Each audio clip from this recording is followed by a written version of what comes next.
Subscribe करें हमारा channel गुरु exam study. नए लेटेस्ट अपडेट पाने के लिए बेल आइकन पर क्लिक करें। नमस्कार साथियों, हिंदी की शिक्षण विधियों में व्याकरण से संबंधित जो भी शिक्षण विधियाँ हैं उनके बारे में अध्ययन करेंगे। यदि आप नए हैं तो इस चैनल को सब्सक्राइब करें और टेलीग्राम से ज्वाइन हो जाएगा। यहाँ पर आपको PDF प्राप्त हो जाएगी। चलिए शुरुआत करते हैं आज की विधियाँ। व्याकरण की शिक्षण विधि। सर्वप्रथम हम यह जानेंगे कि व्याकरण क्या है। तो व्याकरण भाषा को अव्यवस्थित व उच्च श्रृंखल होने से बचाता है, अतः भाषा के स्वरूप को शुद्ध रखने और उसको विकृतियों से बचाने के लिए व्याकरण की शिक्षा का होना आवश्यक है। व्याकरण का दूसरा नाम है शब्दानुशासन। इसका मूल उद्देश्य है भाषा का ज्ञान करवाना। व्याकरण का मूल उद्देश्य है भाषा का ज्ञान करवाना। अब व्याकरण शिक्षण के उद्देश्य इसके अलावा और क्या क्या है, तो छात्रों को ध्वनियों में अंतर, उच्चारण के नियमों से अवगत कराना, जैसे एक के, उषा, ऊषा, वधु, वधु। तो इनमें अलग अलग ध्वनियाँ निकल रही हैं। किसी में छोटी यू की मात्रा है तो किसी में बड़ी यू की मात्रा है। इसी प्रकार छात्रों को वाक्य रचना के नियम, विराम चिन्हों को शुद्ध करना, विराम चिन्हों का किस प्रकार प्रयोग किया जाना चाहिए, उनकी महत्वता को समझाया जाता है। जैसे मंजूषा किससे बना है, मंजू प्लस उषा शब्द से बना है। इसी प्रकार छात्रों में मानसिक अनुशासन स्थापित करना और शब्द योजना और शुद्ध वर्तनी का ज्ञान करवाना, ये व्याकरण के उद्देश्य हैं। अब हम व्याकरण की शिक्षण विधियाँ हैं उनके बारे में जानेंगे। तो व्याकरण की शिक्षण विधियों में सर्वप्रथम आगमन विधि है। तो आगमन विधि, तो शिक्षक छात्रों के सामने सर्वप्रथम उदाहरण प्रस्तुत करता है और उदाहरण की सहायता से नियम या सिद्धांत की स्थापना करता है। आगमन विधि को विश्लेषण प्रणाली विधि के नाम से भी जाना जाता है। सर्वप्रथम उदाहरण, उसके पश्चात नियम या सिद्धांत की स्थापना की जाती है। इसमें मुख्य यही बात ध्यान में रखनी है हमें। और आगमन विधि की प्रविधियाँ कितनी है, तो 2 प्रविधियाँ हैं, एक प्रयोग प्रणाली और एक सहयोग प्रणाली। प्रयोग प्रणाली में उदाहरण से नियम की ओर और सहयोग प्रणाली में रचना, गद्य शिक्षण के साथ ही व्याकरण शिक्षण के नियमों की जानकारी दी जाती है। अब आगमन विधि के सोपान, पद या चरण ये पूछ लिए जाते हैं आरोही क्रम में या अवरोही क्रम में। किसी भी रीट सीटेट के एग्जाम में पूछ लिए जाते हैं कि आगमन विधि के कौन कौन से सोपान हैं, या इनमें से आगमन विधि का कोई सोपान नहीं है, इस प्रकार क्वेश्चन पूछ लिए जाते हैं। चलिए, तो इसमें सर्वप्रथम उदाहरण प्रस्तुत किया जाता है, फिर निरीक्षण या विश्लेषण किया जाता है उसका, फिर निष्कर्ष या नियम निकाला जाता है। अब नियम निकालने के बाद वापस बच्चों को पुनः अभ्यास करवाया जाता है। अब हम इसके प्रमुख शिक्षण सूत्र कौन कौन से हैं, तो उदाहरण से नियम की ओर, ज्ञात से अज्ञात की ओर, विशिष्ट से सामान्य की ओर, प्रत्यक्ष से प्रमाण की ओर, स्थूल से सूक्ष्म की ओर, मूर्त से अमूर्त की ओर, सरल से कठिन की ओर, पूर्ण से अंश की ओर, ये इसके प्रमुख शिक्षण सूत्र हैं जो हमें याद रखने हैं मुख्यतः रूप से। अब इसके लिए एक ट्रिक है, इससे हमें आसानी से ये याद रहेंगे, इनमें कोई कन्फ्यूजन नहीं होगा, क्योंकि इससे आगे आने वाली जो विधि है निगमन विधि, उसमें ये सेम ही शिक्षण सूत्र रहेंगे, लेकिन ये इसके विपरीत रहेंगे। यहाँ पर उदाहरण से नियम है तो निगमन विधि में नियम से उदाहरण की ओर रहेंगे, इस प्रकार रहेंगे। तो इसकी ट्रिक है पूर्ण विशिष्ट ज्ञात को प्रत्यक्ष उदाहरण द्वारा सरल करना, यानी पूर्ण विशिष्ट ज्ञात उसको प्रत्यक्ष उदाहरण द्वारा सरल करना चाहिए। तो ये ट्रिक है, इस ट्रिक को आप याद रखिएगा, इससे ये प्रमुख शिक्षण सूत्र याद हो जाएंगे। पूर्ण यानी पूर्ण से अंश की ओर, विशिष्ट यानी विशिष्ट से सामान्य की ओर, और ज्ञात यानी ज्ञात से अज्ञात की ओर, प्रत्यक्ष यानी प्रत्यक्ष से प्रमाण की ओर, उदाहरण यानी उदाहरण से नियम की ओर, और सरल से कठिन की ओर।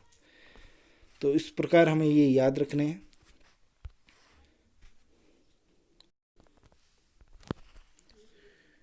अब आगमन विधि के गुण, ठीक है।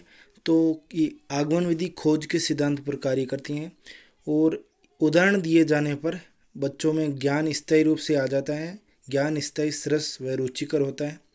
और ये छात्र केंद्रित विधि है, इसलिए ये मनोवैज्ञानिक विधि भी होती हैं और ये करके सीखने पर बल देती हैं, क्योंकि इसमें क्रिया ज़्यादा होती हैं, बच्चों को ज़्यादा करना होता है, ज़्यादा समझना होता है। और व्याकरण पढ़ाने की सरल विधि के कारण व्याकरण की वैज्ञानिक विधि भी कहा जाता है। तो व्याकरण की वैज्ञानिक विधि किस विधि को कहा जाता है? तो आगमन विधि को कहा जाता है। और छोटे व प्राथमिक स्तर के बालकों के लिए व्याकरण सिखाने की उपयुक्त विधि है। तो छोटे व प्राथमिक स्तर में बालकों को व्याकरण सिखाने की उपयुक्त विधि अगर पूछा जाए तो इसमें आगमन विधि उपयुक्त मानी जाती हैं। तो ये आगमन विधि। और आगमन विधि के दोष देखा जाए तो समय व श्रम की अधिक लगता है इसमें, और कुशल शिक्षकों की आवश्यकता होती है, क्योंकि इसमें उदाहरण की सहायता से समझाना होता है। हर कोई शिक्षक नहीं सिखा पाता है, तो इसमें कुशल शिक्षकों की आवश्यकता होती है। और उच्च स्तर के बालकों के लिए ये अनुपयुक्त विधि मानी जाती हैं। चलिए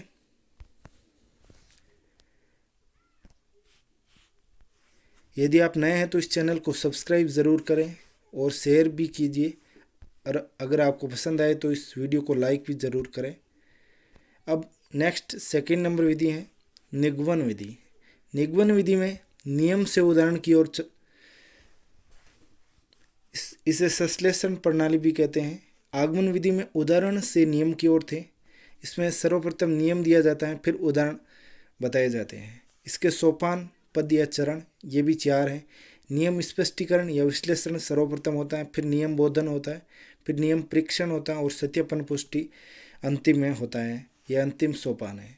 और इसके प्रमुख शिक्षण सूत्र जो आगमन विधि के शिक्षण सूत्र थे, इसके विपरीत आगमन विधि के शिक्षण सूत्रों के विपरीत ही निगमन विधि के शिक्षण सूत्र हैं। आपको आगमन विधि के शिक्षण सूत्र याद कर लेने हैं, तो निगमन विधि के शिक्षण सूत्र याद करने की ज़रूरत नहीं रहेगी। चलिए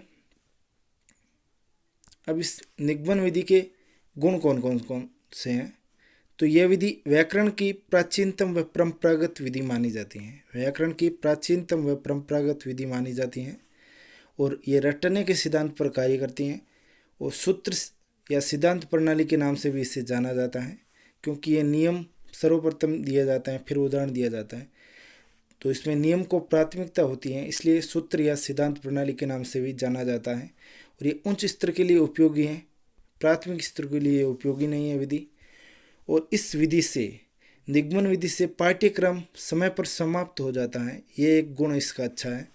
और पाठ्यपुस्तक का निर्माण इस विधि के आधार पर ही किया जाता है। कोई भी पाठ्यपुस्तक है तो उसका निर्माण निगमन विधि के आधार पर ही किया जाता है। तो ये 2 विशिष्ट गुण हैं, तो हमें ये ध्यान में रखने हैं। और कम समय में अधिक ज्ञान प्राप्त होता है, क्योंकि उदाहरण देकर नियम की ओर जाना उसमें ज़्यादा समय लगेगा, लेकिन सर्वप्रथम नियम या सूत्र दे दिया जाता है, फिर कोई क्वेश्चन करे तो कम समय लगता है। इसी प्रकार कम समय में अधिक ज्ञान प्राप्त होता है। इसके दोष हैं, ये मनोवैज्ञानिक विधि है और अवैज्ञानिक विधि है। और अध्यापक केंद्रित विधि है, तो ये अमनोवैज्ञानिक स्वतः होगी। और देखने की प्रवृत्ति पर बल दिया जाता है। समझ व तर्क क्षमता विकसित नहीं हो पाती है, क्योंकि इसमें ओनली नियम से उदाहरण की ओर जाना होता है। प्राथमिक स्तर के लिए अनुपयोगी विधि है, तो ये भी हमें ध्यान रखना है।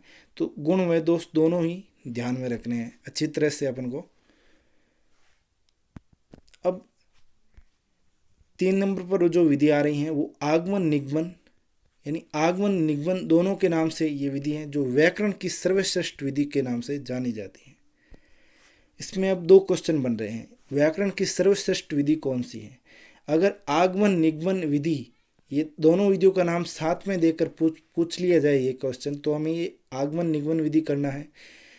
ये आगमन निगमन विधि दोनों ऑप्शन नहीं आए, अलग अलग दे दिया जाए आगमन विधि निगमन विधि, तो उसमें हमें आगमन विधि माननी है, यानी फर्स्ट प्राथमिकता इस विधि को देंगे जहाँ पर दोनों नाम साथ में आएंगे। सेकंड प्राथमिकता हमें आगमन विधि को देनी है। तो आगमन विधि व्याकरण की सर्वश्रेष्ठ विधि है, सेकंड प्राथमिकता देनी है इसे, प्रथम प्राथमिकता आगमन निगमन विधि को देनी है। तो इसमें दोनों विधियों का मिश्रण होता है, ज्ञान स्थायी व रोचक होता है, आवश्यकता अनुसार दोनों के नियमों का उपयोग होता है। इसमें 3 शिक्षण सूत्रों का प्रयोग होता है, एक अज्ञात से ज्ञात की ओर, प्रमाणिक से प्रत्यक्ष की ओर और निष्कर्ष से परिकल्पना की ओर। तो ये 3 शिक्षण सूत्र मुख्यतः हमें ध्यान में रखने हैं। अलग से इन्हें। अब 4 नंबर पर जो विधि आ रही है वो सूत्र या पाणिनि विधि है। सूत्र विधि, इसके गुण व दोष निगमन जैसे ही हैं। इसके गुण व दोष जो निगमन विधि जैसे ही हैं, ये निगमन विधि का व्यापक रूप है। निगमन विधि जो एक छोटा रूप थी और ये सूत्र विधि निगमन विधि का एक बड़ा रूप है। इसमें संपूर्ण व्याकरण को छोटे छोटे नियमों में बांटकर शिक्षण करवाया जाता है। इसका उद्देश्य है गागर में सागर, यानी घटे समुद्र पूर्णम। इसका उद्देश्य यह है गागर में सागर। तो ये हमें याद रखना है। उद्देश्य इसी प्रकार लिखा है, नाम भी ऐसा है कि गागर में सागर भरना, ये एक मुहावरे की तरह है। तो ये इसका उद्देश्य है, ऑप्शन में दिया जाएगा और हम कंफ्यूज हो जाएंगे कि ये तो कोई उद्देश्य नहीं होगा, परंतु यही उद्देश्य है, हमें ध्यान में रखना है अच्छी तरह से। अब इस विधि के हमें सर्वप्रथम इस विधि का प्रयोग महर्षि पाणिनि ने किया था, अपनी अष्टाध्यायी में किया था, और ये ज़्यादातर संस्कृत के लिए उपयोगी विधि मानी जाती है। संस्कृत में इसका यूज ज़्यादा होता है। इसे सबसे प्राचीन विधि, परंपरागत और पांडित्य विधि भी कहते हैं। तो ये तीनों नाम हमें ध्यान में रखने हैं। और इसके गुण कौन कौन से हैं, तो इसमें नियमों को सूत्र रूप से कंठस्थीकरण किया जाता है। इसमें सामान्य से विशिष्ट की ओर सिद्धांत पर आधारित है। जटिल विषयों को समझने में, याद रखने में सुविधा होती है। कोई भी जटिल कठिन विषयों को समझने में सहायक है ये विधि। इसमें सैद्धांतिक ज्ञान पर बल दिया जाता है, व्यवहारिक पर नहीं। तो ये गुण हमें मुख्यतः रूप से ध्यान में रखने हैं। अब 5 नंबर पर जो विधि आ रही है वो समवाय विधि, इसे सहयोग विधि भी कहते हैं। इसके अन्य नाम बहुत सारे हैं। पाठ्य पुस्तक विधि भी कहते हैं, पुस्तक की विधि भी कहते हैं, समन्वय या सह संबंध विधि भी कहते हैं। सह संबंध विधि हर्बर्ट स्पेंसर पर आधारित थी। तो ये विधि हर्बर्ट स्पेंसर पर आधारित है। व्याकरण की शिक्षा स्वतंत्र रूप से न देकर आवश्यकता अनुसार दी जाती है। व्याकरण की शिक्षा आवश्यकता अनुसार दी जाती है, स्वतंत्र रूप से नहीं दी जाती है। इसमें जहाँ पर आवश्यकता होगी वहीं पर व्याकरण का ज्ञान दिया जाता है इस विधि में। और समवाय या सहयोग विधि में गद्य पद्य के सहयोग से व्याकरण का शिक्षक कराना ही सहयोग विधि है। तो इसमें जहाँ पर हम गद्य के अंतर्गत कोई कहानी पढ़ा रहे हैं या पद्य में कोई कविता पढ़ा रहे हैं, तो जहाँ पर व्याकरण का ज्ञान की आवश्यकता होगी तो वहीं पर व्याकरण का ज्ञान दिया जाता है। तो इस विधि में भाषा संसर्ग का दूसरा रूप है। भाषा संसर्ग विधि का ये दूसरा रूप माना जाता है। तो ये भी हमें ध्यान में रखना है। समवाय विधि के तत्व कौन कौन से हैं, तो उद्योग, भौतिक वातावरण और सामाजिक वातावरण, ये 3 इसके तत्व हैं। और समवाय विधि के सिद्धांत, तो ये किन सिद्धांतों पर कार्य करती हैं, तो ये 4 सिद्धांत है। गांधी जी का बुनियादी सिद्धांत पर, और फॉरबेल का जीवन केंद्रित सिद्धांत, हर्बर्ट का सहसंबंध सिद्धांत, और जॉन डीवी का सामाजिकरण शिक्षा का सिद्धांत। तो इन चारों सिद्धांतों पर ये कार्य करती हैं समवाय विधि। तो समवाय विधि के 4 सिद्धांत हैं, ये हमें मुख्यतः रूप से याद रखने हैं। अब लॉर्ड मैकाले का कथन है, तो लॉर्ड मैकाले का क्या कथन है कि बालक उस भाषा को जल्दी सीखता है जिसका वह व्याकरण नहीं जानता है। तो ये लॉर्ड मैकाले का कथन याद रखना है। कई बार पूछा गया है कि किसका कथन है, ये कथन का नाम कथन दे दिया जाता है, फिर नाम दे दिए जाते हैं। तो हमें लॉर्ड मैकाले का कथन मुख्यतः याद रखना है। तो इस समवाय विधि के गुण क्या हैं, तो व्यवहारिक व रोचक ज्ञान इसमें होता है। पाठ्यक्रम समय से एक से अधिक क्षेत्रों का ज्ञान प्राप्त, यानी व्यापक ज्ञान प्राप्त करना, इसमें व्यापक ज्ञान प्राप्त किया जाता है। अध्यापक केंद्रित विधि है, तो अमनोवैज्ञानिक विधि होगी। और क्रमबद्ध शिक्षण का अभाव है, कुशल शिक्षकों की आवश्यकता होती है। इसमें अस्थायी ज्ञान है। विद्यार्थी नए गद्य का, नए पद्य का और नए व्याकरण, यानी किसी का ज्ञान पूर्ण रूप से नहीं सीख पाते हैं। नए गद्य का सीख पाते हैं, नए पद्य का सीख पाते हैं, नए व्याकरण का सीख पाते हैं। तो इसलिए व्याकरण शिक्षण के लिए अनुपयुक्त विधि मानी जाती है। तो व्याकरण शिक्षण के लिए अनुपयुक्त विधि कौन सी है, तो यहाँ पर हमें समवाय विधि, इसके काफ़ी सारे नाम हैं, तो वो हमें नाम याद रखने पड़ेंगे। पाठ्य पुस्तक, पुस्तक की विधि, सहसंबंध विधि, तो कोई भी ऑप्शन में दे दिया जाएगा। इसमें व्याकरण का सीमित ज्ञान दिया जाता है और शुद्धता का ज्ञान भी नहीं होता है इसमें। तो इस प्रकार ये हुई समवाय विधि के गुण दोष हुए। अब अव्यवकृत विधि या भाषा संसर्ग विधि या प्रासंगिक विधि। तो भाषा के साथ साथ व्याकरण का भी ज्ञान दिया जाता है, लेकिन बिना वर्णमाला ज्ञान से व्याकरण ज्ञान गड़बड़ा जाता है। तो इसमें भाषा के साथ साथ व्याकरण का ज्ञान दिया जाता है, लेकिन इसमें वर्णमाला का ज्ञान नहीं दिया जाता है। बिना वर्णमाला के ही व्याकरण का ज्ञान दिया जाता है, जिससे व्याकरण का ज्ञान गड़बड़ा जाता है। इसके महत्वपूर्ण तथ्य देखते हैं। तो इस विधि की शुरुआत लोक चुंबिश परियोजना के तहत हुई थी। ये लोक चुंबिश परियोजना स्वीडन ने शुरू की थी भारत में। राजस्थान में इसकी सर्वप्रथम अजमेर के मसूड़ा गांव में शुरुआत हुई थी भाषा संसर्ग विधि की। इसमें मातृभाषा का उपयोग कर सकते हैं। इस विधि को सिखाने में मातृभाषा का यूज कर सकते हैं। और इसके गुण कौन कौन से हैं? व्याकरण की शिक्षा दिए बिना शुद्ध रूप से बोलना सिखाया जाता है। व्याकरण की शिक्षा नहीं दी जाती है, फिर भी शुद्ध रूप से बोलना सिखाया जाता है। ये एक महत्वपूर्ण गुण है। इसमें रचना व अभ्यास के साथ साथ शुद्ध भाषा का ज्ञान करवाया जाता है। इसमें सीधा शब्द ज्ञान पर बल दिया जाता है, जिसमें शीघ्रता से शब्दों का ज्ञान हो जाता है, यानी शब्द ज्ञान पर बल दिया जाता है। इसमें कम से कम समय में पुस्तक पढ़ाना सीखा जा सकता है इस विधि द्वारा। और इसमें व्यवहारिक ज्ञान पर बल दिया जाता है। सैद्धांतिक ज्ञान पर न बल देकर के व्यवहारिक ज्ञान पर बल दिया जाता है। तो ये भाषा संसर्ग विधि, जिसे प्रासंगिक विधि भी कहते हैं। तो इस विधि के दोष भी हैं। तो वर्णमाला का ज्ञान नहीं दिया जाता है इसमें, और वर्णमाला का ज्ञान नहीं होने से व्याकरण का ज्ञान गड़बड़ा जाता है। पूर्ण रूप से व्याकरण का ज्ञान नहीं मिल पाता है। तुरंत प्रतिपुष्टि प्राप्त नहीं होना, ये भी इसका दोष है। और ये अमनोवैज्ञानिक विधि है। तो ये हुई भाषा संसर्ग विधि या प्रासंगिक विधि के गुण और दोष हो गए। अब आगे विधि आती है अनौपचारिक विधि, जिसे सैनिक भाष्य या सैनिक विधि नाम से भी जाना जाता है। इसके भी काफ़ी नाम है।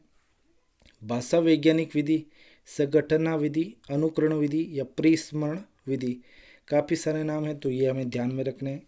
तो इस विधि का क्या इतिहास रहा है, तो ये हम देखते हैं कि शिक्षा के क्षेत्र में इस विधि का सर्वप्रथम प्रयोग द्वितीय विश्व युद्ध के दौरान अमेरिका के प्रमुख 4 शिक्षाविद ब्लूमफील्ड, पेंज, बोन्ज, स्पेंसर ने वहाँ के सैनिकों को अन्य देशों की भाषा सिखाने के लिए इस विधि का प्रयोग किया था। और ऐसा सिखाने के लिए ASTP नामक अभियान चलाया था। ASTP नामक अभियान, ASTP की फुल फॉर्म है आर्मी स्पेशलिस्ट ट्रेनिंग प्रोग्राम, चलाया था अमेरिका में अन्य देशों को सैनिकों को भाषा सिखाने के लिए कम समय में। तो इस विधि के कौन कौन से गुण हैं ये देखते हैं। तो ये मूल रूप से मुख्य आधार पर सिखाई जाती है।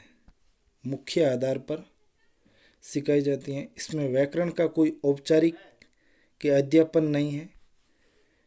इसमें व्यक्ति विशेष से बातचीत करके टेप रिकॉर्डर सुन करके यंत्र रूप से सिखाया जाता है। और प्रत्यक्ष विधि के दोषों का निवारण हो जाता है। प्रत्यक्ष विधि के जो भी दोष हैं उनका निवारण इस विधि के अंतर्गत हो जाता है। तो ये इसके गुण रहे। और दोष हैं, इसमें लेखन कौशल व व्याकरण पर जोर नहीं दिया जाता है। लेखन कौशल यानी लिखने पर और व्याकरण पर जोर नहीं दिया जाता है। तो ये इसका एक दोष है। अब क्वेश्चन आ रहे हैं कुछ कि मूल्यांकन में निष्पक्षता बनाए रखने के लिए प्रश्न होने चाहिए। तो मूल्यांकन में निष्पक्षता बनाए रखने के लिए कैसे क्वेश्चन होने चाहिए, तो वस्तुनिष्ठ क्वेश्चन होने चाहिए। तो इसमें ऑप्शन से राइट हुआ। इसी प्रकार कुछ और क्वेश्चन है कि सूक्ष्म शिक्षण प्रणाली का प्रारंभ स्टैनफोर्ड विश्वविद्यालय में किस सन में हुआ था, तो 1960 में हुआ था। और सुनकर अर्थ ग्रहण करने की योग्यता प्राप्त करने का उद्देश्य है। सुनकर अर्थ ग्रहण करने की योग्यता का प्राप्त करने का उद्देश्य क्या है, तो ज्ञानात्मक उद्देश्य प्राप्त करना इसका मुख्यतः उद्देश्य है। और व्याकरण की शिक्षा का आरंभ कब करना चाहिए, जब भाषा पर अधिकार हो जाए तब व्याकरण की शिक्षा का शुरुआत करनी चाहिए। तो ये हुए। यदि आपको ये वीडियो अच्छा लगा है तो इसे लाइक कीजिएगा और इस वीडियो को शेयर भी कीजिएगा। और इस चैनल को सब्सक्राइब करें।